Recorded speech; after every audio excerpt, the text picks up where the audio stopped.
Chapter 3. What meditation is. Meditation is a word, and words are used in different ways by different speakers. This may seem like a trivial point, but it is not. It is quite important to distinguish exactly what a particular speaker means by the words he or she uses. Probably every culture on earth has produced some sort of mental practice that could be termed meditation. It all depends on how loose a definition you give to that word. The techniques worldwide are enormously varied, but we will make no attempt to survey them. There are other books for that. For the purpose of this volume, we will restrict our discussion to those practices best known to Western audiences and most often associated with the term meditation. Within the Judeo-Christian tradition we find two overlapping practices called prayer and contemplation. Prayer is a direct address to a spiritual entity. Contemplation is a prolonged period of conscious thought about a specific topic, usually a religious ideal or scriptural passage. From the standpoint of mental cultivation, both of these activities are exercises in concentration. The normal deluge of conscious thought is restricted, and the mind is brought to one conscious area of operation.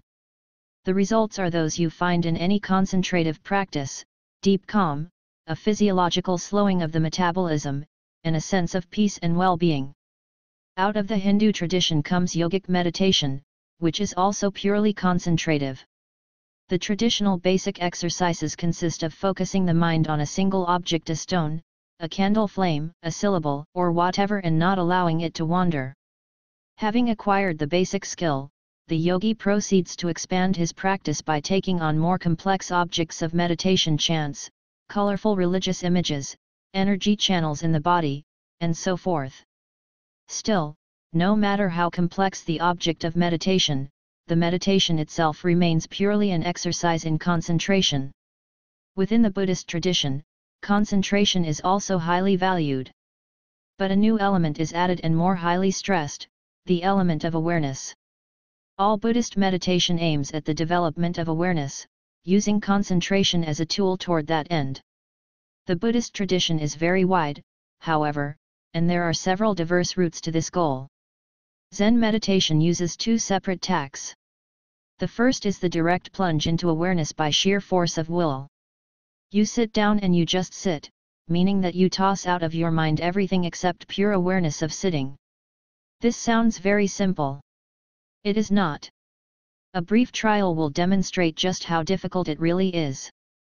The second Zen approach, used in the Rinzai school, is that of tricking the mind out of conscious thought and into pure awareness.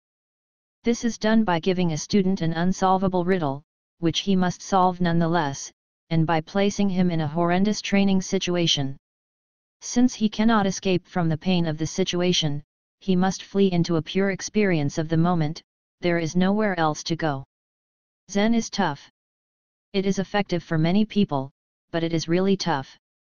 Another stratagem, Tantric Buddhism, is nearly the reverse. Conscious thought, at least the way we usually do it, is the manifestation of ego, the you that you usually think that you are. Conscious thought is tightly connected with self-concept. The self-concept or ego is nothing more than a set of reactions and mental images that are artificially pasted to the flowing process of pure awareness. Tantra seeks to obtain pure awareness by destroying this ego image. This is accomplished by a process of visualization. The student is given a particular religious image to meditate upon, for example, one of the deities from the Tantric pantheon. She does this in so thorough a fashion that she becomes that entity. She takes off her own identity and puts on another. This takes a while, as you might imagine, but it works. During the process, she is able to watch the way in which the ego is constructed and put in place. She comes to recognize the arbitrary nature of all egos, including her own, and she escapes from bondage to the ego. She is left in a state where she may have an ego if she so chooses, either her own or whichever other she might wish, or she can do without one. Result: pure awareness. Tantra is not exactly a piece of cake either. Vipassana is the oldest of Buddhist meditation practices. The method comes directly from the Satipatthana Sutta, a discourse attributed to the Buddha himself. Vipassana is a direct and gradual cultivation of mindfulness or awareness. It proceeds piece by piece over a period of years. One's attention is carefully directed to an intense examination of certain aspects of one's own existence.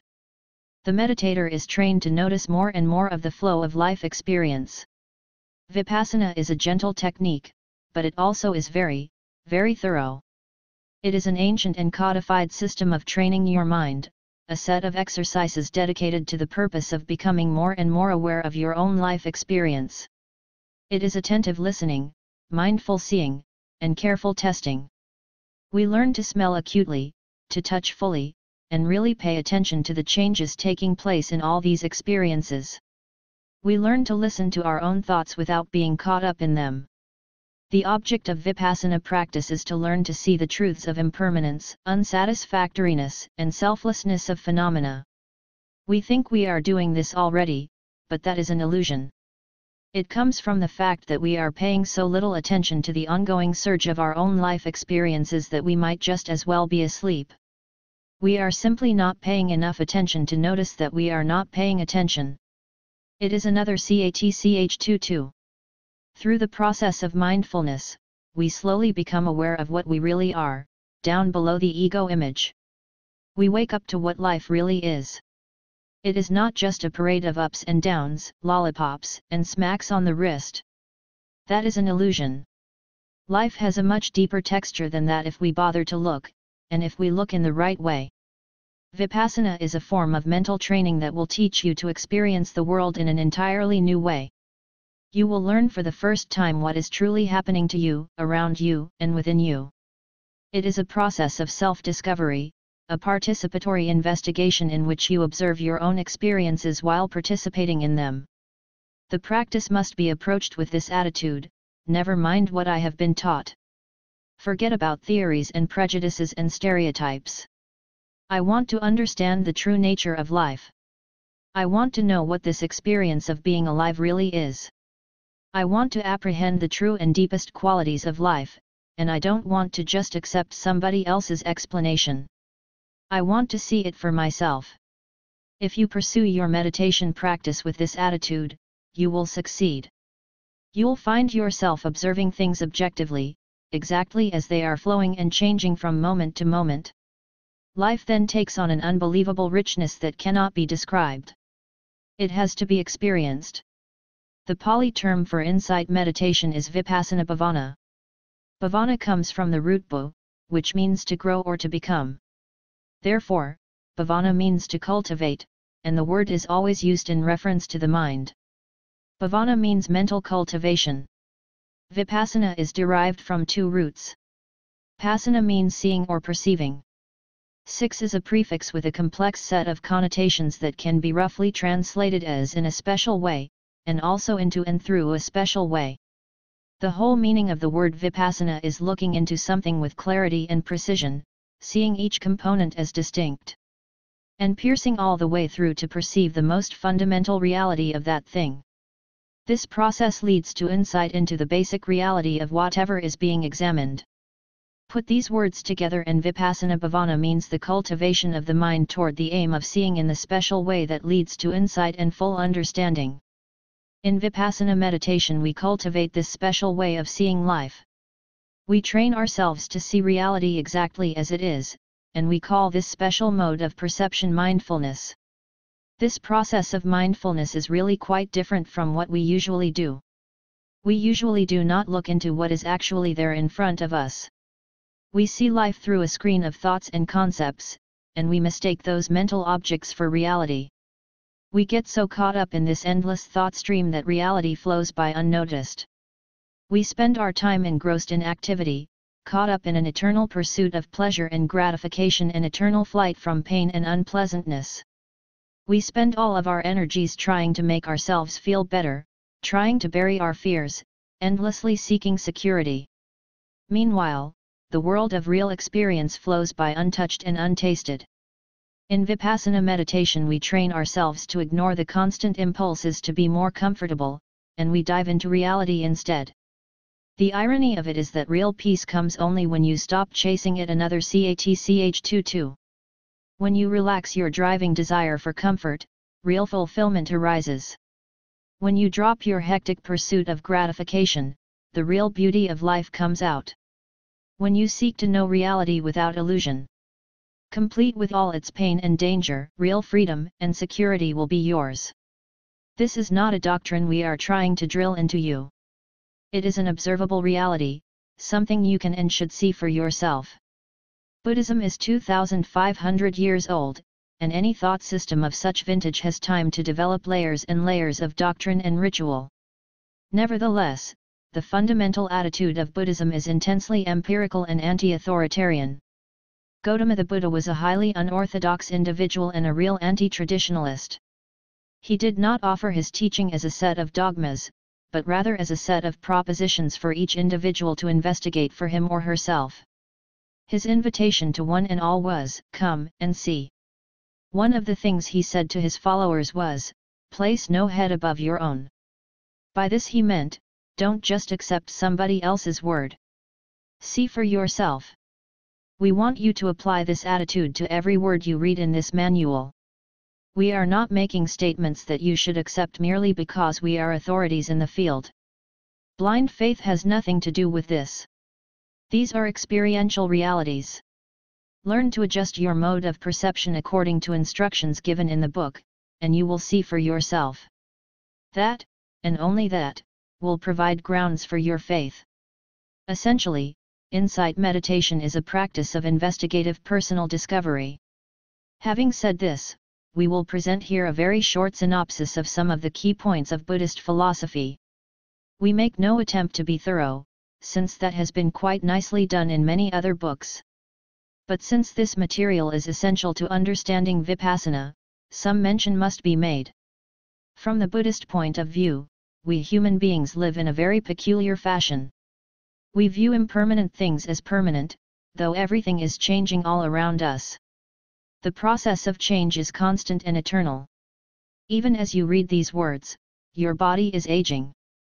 But you pay no attention to that. The book in your hand is decaying. The print is fading, and the pages are becoming brittle. The walls around you are aging. The molecules within those walls are vibrating at an enormous rate, and everything is shifting, going to pieces, and slowly dissolving. You pay no attention to that either. Then one day you look around you. Your skin is wrinkled and your joints ache. The book is a yellowed, faded thing, and the building is falling apart. So you pine for lost youth, cry when your possessions are gone. Where does this pain come from? It comes from your own inattention. You failed to look closely at life. You failed to observe the constantly shifting flow of the world as it passed by. You set up a collection of mental constructions: me, the book, the building, and you assumed that those were solid, real entities. You assumed that they would endure forever. They never do. But now you can tune into the constant change. You can learn to perceive your life as an ever-flowing movement. You can learn to see the continuous flow of all conditioned things. You can. It is just a matter of time and training. Our human perceptual habits are remarkably stupid in some ways. We tune out 99% of all the sensory stimuli we actually receive, and we solidify the remainder into discrete mental objects. Then we react to those mental objects in programmed, habitual ways.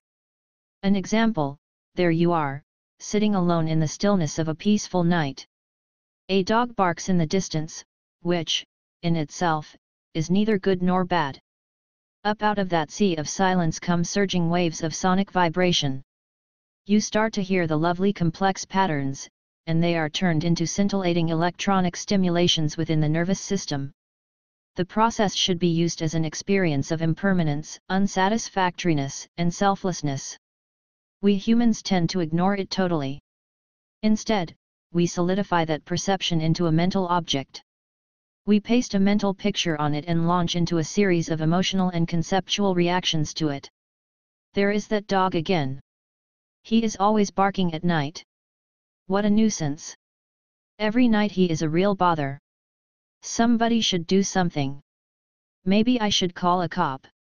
No, a dog catcher. I'll call the pound. No, maybe I'll just write a nasty letter to the guy who owns that dog. No, too much trouble. I'll just get earplugs. These are just perceptual mental habits. You learn to respond this way as a child by copying the perceptual habits of those around you. These perceptual responses are not inherent in the structure of the nervous system. The circuits are there, but this is not the only way that our mental machinery can be used. That which has been learned can be unlearned. The first step is to realize what you are doing as you are doing it, to stand back and quietly watch. From the Buddhist perspective, we humans have a backward view of life. We look at what is actually the cause of suffering and see it as happiness. The cause of suffering is that desire aversion syndrome that we spoke of earlier. Up pops a perception. It could be anything: an attractive woman, a handsome guy, a speedboat, the aroma of baking bread, a truck tailgating you, anything. Whatever it is, the very next thing we do is to react to the stimulus with a feeling about it. For example, take worry. We worry a lot. Worry itself is the problem. Worry is a process, it has steps. Anxiety is not just a state of existence but a procedure. What you've got to do is to look at the very beginning of that procedure, those initial stages before the process has built up a head of steam. The very first link of the worry chain is the grasping rejecting reaction. As soon as a phenomenon pops into the mind, we try mentally to grab onto it or push it away. That sets the worry response in motion. Luckily, there is a handy little tool called Vipassana meditation that you can use to short-circuit the whole mechanism. Vipassana meditation teaches us how to scrutinize our own perceptual process with great precision. We learn to watch the arising of thought and perception with a feeling of serene detachment. We learn to view our own reactions to stimuli with calmness and clarity. We begin to see ourselves reacting without getting caught up in the reactions themselves. The obsessive nature of thought slowly dies. We can still get married. We can still get out of the path of the truck. But we don't need to go through hell over either one. This escape from the obsessive nature of thought produces a whole new view of reality. It is a complete paradigm shift, a total change in the perceptual mechanism. It brings with it the bliss of emancipation from obsessions. Because of these advantages, Buddhism views this way of looking at things as a correct view of life. Buddhist texts call it seeing things as they really are. Vipassana meditation is a set of training procedures that gradually open us to this new view of reality as it truly is. Along with this new reality goes a new view of that most central aspect of reality, me. A close inspection reveals that we have done the same thing to me that we have done to all other perceptions. We have taken a flowing vortex of thought, feeling, and sensation and solidified that into a mental construct. Then we have stuck a label onto it, me. Forever after, we treat it as if it were a static and enduring entity. We view it as a thing separate from all other things. We pinch ourselves off from the rest of that process of eternal change that is the universe, and then we grieve over how lonely we feel.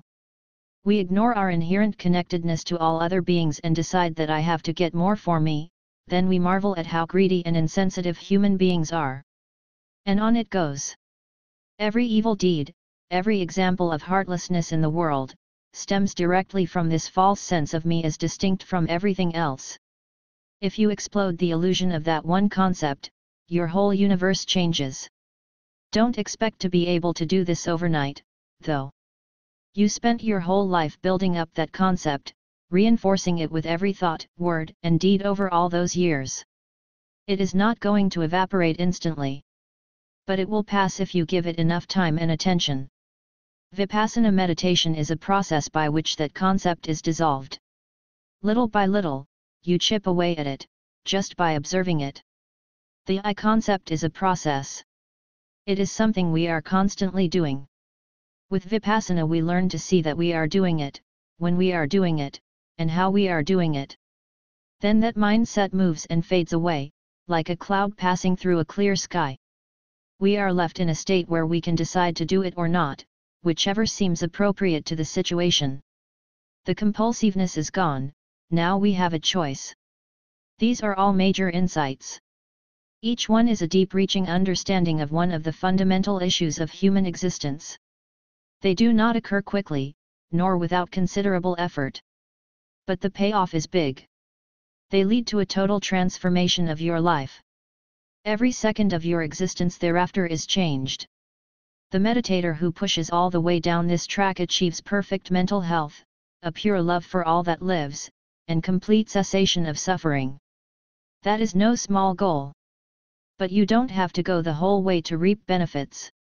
The benefits start right away, and they pile up over the years. It is a cumulative function. The more you sit, the more you learn about the real nature of your own existence. The more hours you spend in meditation, the greater your ability to calmly observe every impulse and intention, thought and emotion, just as it arises in the mind. Your progress to liberation is measured in hours on the cushion. And you can stop during the process anytime you feel you've had enough. There is no mandating rule but your own desire to see the true quality of life, to enhance your own existence and that of others. Vipassana meditation is inherently experiential, not theoretical. In the practice of meditation, you become sensitive to the actual experience of living, to how things actually feel. You do not sit around developing sublime thoughts about living. You live. Vipassana meditation, more than anything else, is learning to live. Chapter 4. Attitude. Within the last century, Western science and physics have made a startling discovery. We are part of the world we view. The very process of our observation changes the things we observe. As an example, an electron is an extremely tiny item. It cannot be viewed without instrumentation, and that apparatus dictates what the observer will see. If you look at an electron in one way, it appears to be a particle, a hard little ball that bounces around in nice straight paths. When you view it another way, an electron appears to be a waveform, with nothing solid about it. It glows and wiggles all over the place. An electron is an event more than a thing. And the observer participates in that event by the very process of his or her observation. There is no way to avoid this interaction. Eastern science has recognized this basic principle for a very long time. The mind is a set of events, and the observer participates in those events every time he or she looks inward. Meditation is participatory observation. What you are looking at responds to the process of looking. What you are looking at is you, and what you see depends on how you look. Thus the process of meditation is extremely delicate, and the result depends absolutely on the state of mind of the meditator. The following attitudes are essential to success in practice. Most of them have been presented before. But we bring them together again here as a series of rules for application. 1. Don't expect anything. Just sit back and see what happens. Treat the whole thing as an experiment. Take an active interest in the test itself. But don't get distracted by your expectations about results. For that matter, don't be anxious for any result whatsoever. Let the meditation move along at its own speed and in its own direction. Let the meditation teach you what it wants you to learn. Meditative awareness seeks to see reality exactly as it is. Whether that corresponds to our expectations or not. It requires a temporary suspension of all our preconceptions and ideas. We must store away our images, opinions, and interpretations someplace out of the way for the duration.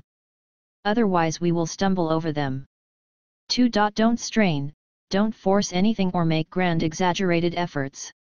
Meditation is not aggressive. There is no violent striving.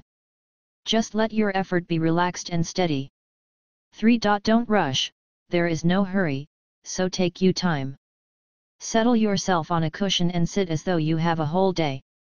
Anything really valuable takes time to develop.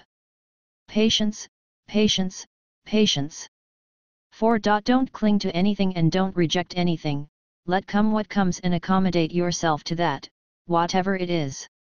If good mental images arise, that is fine. If bad mental images arise, that is fine, too. Look on all of it as equal and make yourself comfortable with whatever happens. Don't fight with what you experience, just observe it all mindfully. 5. Let go, learn to flow with all the changes that come up. Loosen up and relax. 6. Accept everything that arises, accept your feelings, even the ones you wish you did not have. Accept your experiences, even the ones you hate. Don't condemn yourself for having human flaws and failings. Learn to see all the phenomena in the mind as being perfectly natural and understandable. Try to exercise a disinterested acceptance at all times and with respect to everything you experience. 7. Be gentle with yourself, be kind to yourself. You may not be perfect, but you are all you've got to work with. The process of becoming who you will be begins first with the total acceptance of who you are. 8. Investigate yourself, question everything. Take nothing for granted. Don't believe anything because it sounds wise and pious and some holy men said it. See for yourself. That does not mean that you should be cynical, impudent, or irreverent. It means you should be empirical. Subject all statements to the actual test of your experience and let the results be your guide to truth. Insight meditation evolves out of an inner longing to wake up to what is real and to gain liberating insight to the true structure of existence. The entire practice hinges upon this desire to be awake to the truth. Without it, the practice is superficial. 9. View all problems as challenges, look upon negatives that arise as opportunities to learn and to grow. Don't run from them, condemn yourself, or bear your burden in saintly silence. You have a problem? Great! More grist for the mill. Rejoice, dive in and investigate. 10. Don't ponder, you don't need to figure everything out. Discursive thinking won't free you from the trap. In mediation, the mind is purified naturally by mindfulness, by wordless bare attention. Habitual deliberation is not necessary to eliminate those things that are keeping you in bondage. All that is necessary is a clear, non-conceptual perception of what they are and how they work. That alone is sufficient to dissolve them. Concepts and reasoning just get in the way. Don't think. See. 11. Don't dwell upon contrasts. Differences do exist between people, but dwelling upon them is a dangerous process. Unless carefully handled, it leads directly to egotism. Ordinary human thinking is full of greed, jealousy, and pride. A man seeing another man on the street may immediately think, he is better looking than I am. The instant result is envy or shame. A girl seeing another girl may think, I am prettier than she is. The instant result is pride. This sort of comparison is a mental habit, and it leads directly to ill feeling of one sort or another, greed, envy, pride, jealousy, hatred. It is an unskillful mental state, but we do it all the time. We compare our looks with others, our success, our accomplishments, our wealth, possessions, or our IQ, and all these lead to the same place: estrangement, barriers between people, and ill feeling. The meditator's job is to cancel this unskillful habit by examining it thoroughly, and then replacing it with another. Rather than noticing the differences between self and others, the meditator trains himself to notice similarities. He centers his attention on those factors that are universal to all life, things that will move him closer to others. Thus his comparison, if any, leads to feelings of kinship rather than feelings of estrangement. Breathing is a universal process. All vertebrates breathe in essentially the same manner. All living things exchange gases with their environment in some way or other.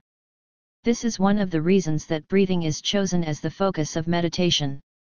The meditator is advised to explore the process of his own breathing as a vehicle for realizing his own inherent connectedness with the rest of life. This does not mean that we shut our eyes to all the differences around us. Differences exist. It means simply that we de-emphasize contrasts and emphasize the universal factors. The recommended procedure is as follows.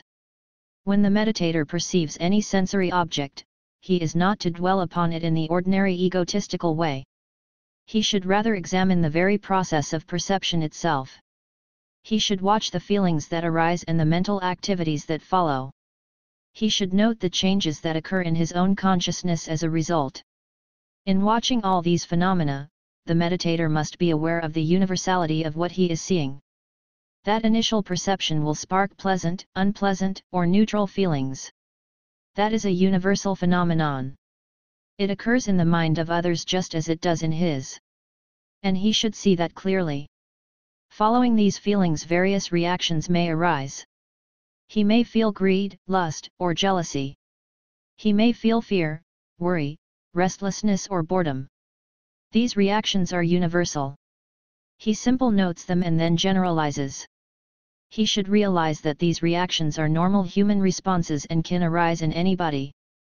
The practice of this style of comparison may feel forced and artificial at first.